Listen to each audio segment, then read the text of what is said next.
আসসালামু আলাইকুম। আপনারা সবাই কেমন আছেন? আশা করি সবাই অনেক ভালো আছেন, সুস্থ আছেন। তো চলে আসলাম আজকে একটা লং ভিডিওতে। তো আজকের পুরা দিন কি কাজ করলাম সবকিছু জানতে হলে পুরো ভিডিও দেখতে হবে। চোখ ভর্তি স্বপ্ন, আমার মাথা ভর্তি টেনশন, এভাবে চলছে আমার সারাটা জীবন। তো জানি না আসলে সামনে দিনগুলো কিভাবে কাটে। তো এখন বর্তমানে আছি সুখে আর দুঃখে কোনো রকম। সবাই আমার জন্য দোয়া করবেন যাতে আমি ভালো থাকতে পারি। আসলে সব কিছু মানে ভিডিওর মধ্যে কিন্তু একটা মেয়ে মানুষের বিবেক, আবেগ, মানে জীবনে অনেক কিছু রটে। তো এগুলো কিন্তু অনেক কথাই মেয়েদের বুকের ভিতরে থাকে। তো আমি চেষ্টা করি যে আমার ইউটিউবের মধ্যে আমার জীবনের একটা ডায়েরির মতো, স্মৃতির মতো তৈরি করতাম। তো জানি না আসলে আমার ভাগ্য আরও যে কত কি আছে, কিন্তু বর্তমানে আমার ভাগ্যটা একদমই ভালো না। একটা বছর, গত বছর ডিসেম্বর মাস থেকে আর এই যে এখন পর্যন্ত খুবই খারাপ, মানে বোঝানোর মতো না। তো আলহামদুলিল্লাহ আছি কোনো রকম আর কি, জীবন চলতেছে। আর যারা কষ্ট দেয় তাদের কষ্টগুলো বুকের ভিতরে চাপা দিয়া রাইখা ধৈর্য ধরে সহ্য কইরা নিতেছি। তো আসলে কষ্ট দেওয়া মানে যে দেয় তার কাছে খারাপ লাগে না, যে দেয় মানে তার কাছে ভালোই লাগে, যেহেতু কষ্ট দিতে পারে। আর আমি যে সব কিছু মেনটেন করে নিতেছি, সহ্য করে নিতেছি, ধৈর্য ধরে নিতেছি, আসলে আমার জীবন যে কোন জায়গায় যেয়ে পৌঁছাইতেছে বা আমি কিরকম আছি একমাত্র আমি জানি, আর আমার ওপর আল্লাহ জানে। আর তাছাড়া একটা মেয়ে মানুষের দেখবেন এক সাইডের তে কষ্ট পাইলে বা দুই কথা শুনলে, কোনো সমস্যা হইলে যায় কার কাছে? মায়ের কাছে। ঠিক আছে? তো আসলে আমার কিন্তু ওই ভাগ্যটা হয় নাই। ওই ভাগ্যটা আমার আরও অনেক আগেই আল্লাহ নিয়ে গেছে। তো যাই হোক, আল্লাহর যখন সময় তখন সবাই এইভাবে নিয়ে যাব, আমরা সবাই যাইতে হইব। তো আলহামদুলিল্লাহ আমার বাবা মা যেভাবে আছে, তো আল্লাহ যে ভালো রাখে। আর বিশেষ করে যেইভাবে মানে কষ্টের পরিমাণটা আমার যেভাবে দিতেছে, আমি যে ধৈর্য ধরতে পারি, এই কারণে আরও আপনাদের কাছে আমি দোয়া চাচ্ছি। আমি যে ধৈর্য ধরতে পারি, আমার ধৈর্যটা হচ্ছে সবচেয়ে বড়। তো আর না হয় যেভাবে মানে কষ্টের পরিমাণটা দেয়, এভাবে কিন্তু আসলে একটা কাটা মুরগি যেমন ছটপট ছটপট করে দমটা যাওয়ার সময়, আমার ভিতরে এমন ছটপট ছটপট করে, কিন্তু কাউরে দেখানোর মতো মানুষ নাই। একবারই তো বললাম দুনিয়ার মধ্যে সবচেয়ে আপন হয়েছে বাবা মা। তো আমি মানে আমার আপন বলতে আমি যতটুকু আমার এখন বিবেক কাজ করে, আসলে জানি না কি আছে সামনে আরও ভাগ্য। আমি চাই মানুষের সাথে মানে ভালো থাকতে, কিন্তু মানুষটা ভালো রাখতে চাইছে না বা চায় না। তো এখন বর্তমানের দিনটা যেভাবে আমি কাটাইতেছি, মানে আমার কাছে খুবই ফাফর লাগে। একটা মানুষ মানে কবরের মধ্যে থাকলে যেরকম একটা বন্ধ ঘরে থাকে, স্বাভাবিক আমি এখন বর্তমানে যে সময়টা কাটাইতেছি, এই সময়টা আমি এভাবে কাটাইতেছি। তো অনেক খারাপ লাগে। তার ভিতরে আবার আমারে মানে এত পরিমাণে কষ্ট দিছে। তো এই কষ্ট আমি মেনে নিতে আমার আরও বেশি কষ্ট হয়। তো যাই হোক, আমি চাই না যে আমার জন্য কারো কোনো কষ্ট হোক। যার যার যেভাবে ভালো লাগে এভাবেই থাক। আমার দিন তো চলছে না, থেমে তো আর আছে না, দিন চলছে, আল্লাহ চালাইতেছে। তো আমি যেভাবে আছি আলহামদুলিল্লাহ। আর যে যেভাবে থাকতে চায় তারা সেভাবেই আল্লাহ রাখুক, আমি দোয়া করি। আমি কখনো কারো জন্য খারাপ দোয়া করি না, অথবা আমি কারো জন্য কখনো অভিশাপ আনি না। আমারে যা মন চায় তা করুক, যা মন চায় তাইভাবে আমারে রাখুক। কিন্তু একটা সময় দেখা যায় যে কোনো একটা মানুষ কষ্ট পাইতে পাইতে কিন্তু পাথর হয়ে যায়। তারপরে কিন্তু তার সিচুয়েশনটা নষ্ট হয়ে যায়, যেইভাবে থাকে এইভাবেতে মানে সব জিনিসই লড়ে, কিন্তু মন থেকে একটা জিনিস কিন্তু লইরা যায়। তো লইরা যাওয়ার মতো কাজ কারবার করলে স্বাভাবিক। তো যাই হোক, ওই কথা আর বেশি বলতে চাই না। আমার মনের মধ্যে যা কিছু আছে তা কিছু আমি মানে একদিন ক্লিয়ার করবো। তো সবাই দোয়া রাখেন আর কি আমার দিকে, আমার জন্য। আর বিশেষ করে আমি এখন যে একটা মাঝ রাস্তায় আছি, যেমন ধরুন অনেক কষ্টের পরে কিন্তু আমি এখন 3 ভাগের 2 ভাগ আয়া পড়ছি। আর 1 ভাগ আছে, 1 ভাগের চেয়েও আরও কম।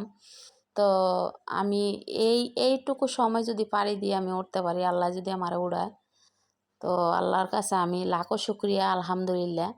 কারণ আমার আমার নিজেরও একটা স্বপ্ন আছে, বা আমার নিজেরও একটা চাওয়া পাওয়া আছে। তো এই এই জিনিসগুলো পূরণ করতে হইলে আমার নিজের একটা দক্ষতার দরকার আছে। ওই যে বললাম না, চোখ ভর্তি স্বপ্ন, মাথা ভর্তি টেনশন, এভাবে চলছে আমার জীবন। তো কেন এই কথা বললাম জানেন? টেনশন সব সময় মাথায় আমার। আর বিশেষ করে আজকে 3-4টা রাত যাবৎ একদম মোটেও ঘুম নাই। আমার চোখের মধ্যে ঘুম আসেই না। আমি একদম মানে ফজরের নামাজ পইড়া শুই, চোখটি বন্ধ করে রাখি, অনেক চেষ্টা করি, কিন্তু না, অসম্ভব। চোখে কিছুতেই ঘুম আসে না। তারপর আবার আমি হচ্ছে শুয়ে শুয়ে সূরা টুরা পড়ি, যে দেখি আমার নি ঘুম আসে চোখ বন্ধ কইরা, তাও না। মানে দেখেন, একটা মানুষ যখন অত্যন্ত অতিরিক্ত টেনশন মাথায় কাজ করে, তখন কোনো সময়ও মানে চোখের মধ্যে ঘুম লাগে না। তো আমার এরকমই এখন। আজকে 3-4 রাত যাবৎ ঘুমাইতে পারি না। দিনেও ঘুমায় না, রাত্রেও ঘুমায় না।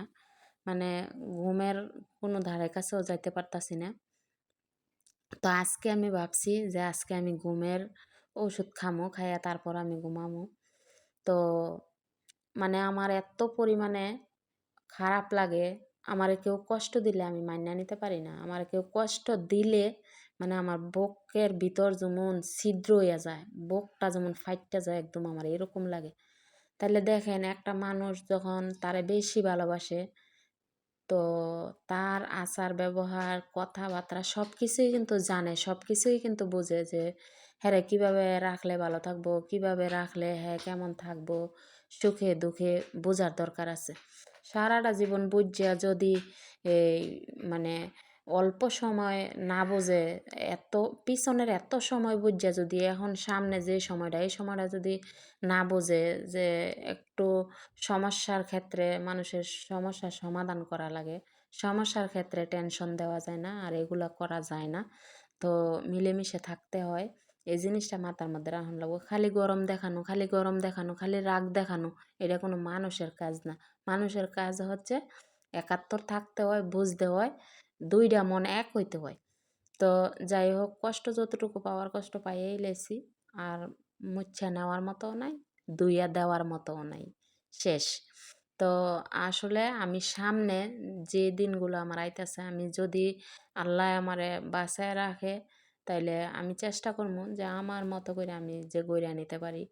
আমি চাই না যে যে একটা মানুষের কাছে একটা কোনো কিছুর কথা বললে, যে আগে বসতো আর এখন গরম দেখায়, মানে হিট হয়ে জাগা শরীরও।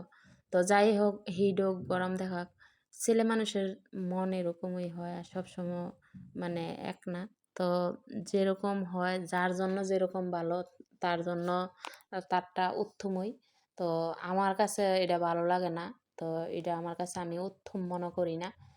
তো আসলে মানুষের ভিতরে যখন ভুল ধারণা ঢুকে, ভুল টেনশন ঢুকে, তখন কিন্তু তার মাথা খালি ছটফট করে। আর বিশেষ করে মানে মানুষের টেনশন দেওয়া জিনিসটা, যখন আমি অন্যায় করি তাহলে আমার টেনশন দিলে জিনিসটা আমি মাইনা নিতে পারবো। আর আমি যদি অন্যায় না করি, আমারে অযথায় কোনো টেনশন দিয়ে মারে, তাহলে এটা কিন্তু আল্লাহও ছাড় দেয় না। আমি ছাড় দেবো, কিন্তু আল্লাহও ছাড় দিত না। কে লেগে দিত না? যে আমি একটা বাবা মা ছাড়া সন্তান, আমারে যদি অন্য একজন মানুষও মায়া করে, তারও সওয়াব হইব। ঠিক আছে? আর রক্তের ঘরের হেও যদি এরকম করে, তাইলে আমি কার কাছে যাবো? আমি কার কাছে যাবো? মানে আমার এত পরিমাণে কষ্ট লাগে অনেক সময়। আমার মনে চায় যে আমি ছুইট্টা কোনো দিকে যাই গে। বা আমি ছুইট্টা একটা সময় আমার জীবনটা আমি দিয়ে দিই। মানে আমার এরকম মনে চায়। মানে আমার ভিতরে এত কষ্ট কাজ করে। তো যে যারে নিয়া থাকে ওঠা বসা খাওয়া, তার মনের সবকিছুই জানতে হয়, বুঝতে হয়। আর যদি এরকমভাবে চালায়, এরকমভাবে চলে তাহলে কিন্তু যেকোনো একটা সময় দেখা যাইতেছে টেনশন করতে, করতে স্ট্রোক করার সম্ভাবনা থাকে। তো আসলে আমি জানি না কি আছে ভাগ্য। যদি উপরআল্লাহ আমার জন্য ভালো রাইখা থাকে তাইলে আমি ভালোই পামু। আর যদি উপরআল্লাহ আমার জন্য খারাপ রাইখা থাকে তাইলে আমি খারাপই পামু। কিন্তু আমি আল্লাহর কাছে নামাজ পইড়া কই যে, আল্লাহ আমারে যে ভালোভাবেই রাখে, আমি যে ৪ টা ডাইল ভাত খাইয়া দুনিয়াতে সম্মান মতে যাইতে পারি আমি এটাই চাই। আমি কোটিপতি হওয়ারও আমার ধান্দা নাই বা কোনো কিছুরই না। আল্লাহ আমারে যতটুকু রাখছে, একটা মানুষের ৩ টা ৪ টা বাড়ি ঘর থাকে তার শান্তি নেই। তো আল্লাহ তো আমার বাড়িঘর যেতটুকু রাখছে এতটুকু আল্লাহর কাছে আলহামদুলিল্লাহ, আমি তার চেয়ে বেশি চাই না। আমি আল্লাহর কাছে শুকরিয়া ধরি। আমি কোনো বাড়িঘর ছাড়া না, না আমি কোনো এ একবারে মানে আমারে যতটা অবহেলা দিতেছে আমি একবারে এতটা এ অবহেলিত মানুষ না। তো আমার ভাগ্য আল্লাহ যে ভালো রাখে, আমি নামাজ পড়ি আল্লাহর কাছে দোয়া করি।